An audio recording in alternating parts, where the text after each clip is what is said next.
just happy for those two guys and our fans, our team. You know, it's obviously been a really challenging year for us, and that's a really, really good team, UConn. Program speaks for itself, but this year's UConn team is incredibly hard to guard, incredibly hard to score on, has a chance to go all the way. So for our guys to, you know, stand up for 40 minutes, play with a level of toughness, not back down, and I thought it was really impressive that even though down the stretch we missed some shots, and we weren't the most efficient scoring team down the stretch, we did just enough to win, and just happy for everyone associated with Marquette. I can't believe this is already our last game in Fiserv. Chase hit those back-to-back threes. BG had that putback dunk. What did it mean for you to see those seniors have those moments today? Yeah, you know, I think Dr. Lovell was up there affecting those shots. You know, we've missed those shots a lot this year. You know, we create a really good look, and the game's on the line. It's kind of hanging in the balance. But you could tell when it left Chase's hand both times that they were in there. And, you know, in our weight room, we have pictures of all of our tip dunks from the year. And I wouldn't say we lead the country, but, you know, the guys have a competition. And that was probably the basket of the game for us because we needed one. You know, some balls had not gone in for us. And I'm just so happy for those guys. Those two guys have been warriors. They're banged up. But you would never know it by seeing how they fight. Teams want to be playing their best basketball in March. You walked out of Providence with a 22-point win, and then you beat the number 4 team in the country. Just how much confidence can you take from ending the regular season in this fashion? I think just a belief in each other, but then also in the specific components of what goes into winning, that our guys can do it, we can do it. You know, it's been a year that at times, you know, we've been good on one end and not as good on the other end. You got to put them both together if you want to win in March.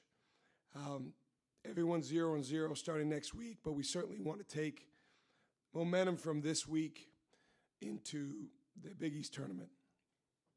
How are you able to hold UConn to such a low three-point shooting percentage? Well, you know, there was some good fortune there for sure, but I thought our guys did a really good job defending, trying to defend their screening action with multiple efforts. We tried to keep them off balance as best we could just by changing defenses. There was a lot of possessions where we started in zone and then we went to man-to-man. Not that it was any type of trickery that they didn't know was coming, but it did at least keep us from having to guard 17 screening actions, you know, in one possession.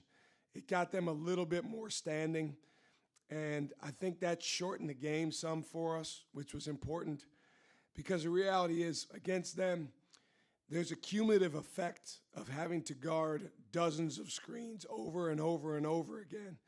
And there was a little bit less of that just because of us changing defenses. Can you talk about what Kaden Hamilton gave you in the second half? Yeah, he was great. I'm so happy for him because he played with poise. He played with aggressiveness. His confidence is really growing in terms of just knowing, hey, I can go out there and play against somebody like Terrace Reed. I can go out there and play against someone like Zuby. That doesn't mean he's going to have the same numbers as them, but on a given possession, he has the physicality. He has the defensive IQ, and he's really, really helped us on that end. And then he made a couple big baskets for us, which we needed everyone we could get. The young players like Nigel, Adrian, and Royce, how have you seen them learn how to close out a close game like this? Yeah, just more belief, Ben. They have more belief in themselves. They have more belief in each other. They've gotten some reps. Obviously, we've gotten some reps that haven't gone our way. We've gotten some reps that have gone our way. The first Providence game was unlike this game in a lot of ways, but it was really important for us to win just because it was a close game and we were able to go win a game down the stretch. And since then, you know, we've been able to win some. We've had some where we've come up short, but the belief has grown with each game. How did you manage the foul trouble today? I saw some offensive, defensive substitutions, but when did you decide to leave guys in and let them play on defense? Well, the guys did a good job. You know, the guy who could not foul out for us was Nigel James Jr. Because if you take him out of the game, we're different. Master of the obvious. So when he got his fourth, you know, we just kind of had to yo-yo him a little bit. Ben was in foul trouble the whole game. But those guys did a good job continuing to play with aggressiveness. And I thought Kaden, Trey, Demarius, when he went in, those guys did a good job of just playing and understanding, hey, we might need you for one possession, two possessions. But that's what a team does if your only focus is winning on senior day. And I'm really proud of our guys, grateful for our guys for doing that. The defensive activity, what has stood out to you most about how you guys have improved on that end? Just a willingness to play with multiple efforts. If you come in our practice gyms in Caston Gymnasium, there's 3 defensive foundations on the wall. The middle one, it says multiple efforts. It's really easy to say. It's really easy to put up on a wall. It's really easy to talk about for a coach. When you're playing significant minutes, Chase Ross played 37 and a half minutes tonight. Royce Parham played 36 and a half minutes. Adrian, NJ, those guys are playing heavy minutes. It takes a toll on you fatigue-wise. But I thought our multiple efforts were really, really good.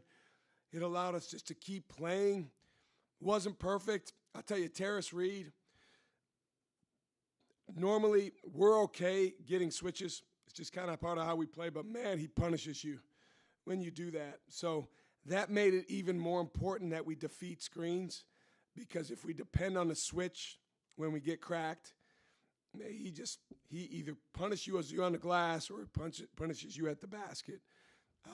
So the guys did a really good job. I don't know what our defeating screens percentage was, but it was high. Ben Gold expressed some gratitude for being able to play all 4 years here. What about your gratitude towards him and Chase for sticking around? Yeah, I didn't know that there was only 3 scholarship seniors in our league that started at a school and a program and finished. I mean,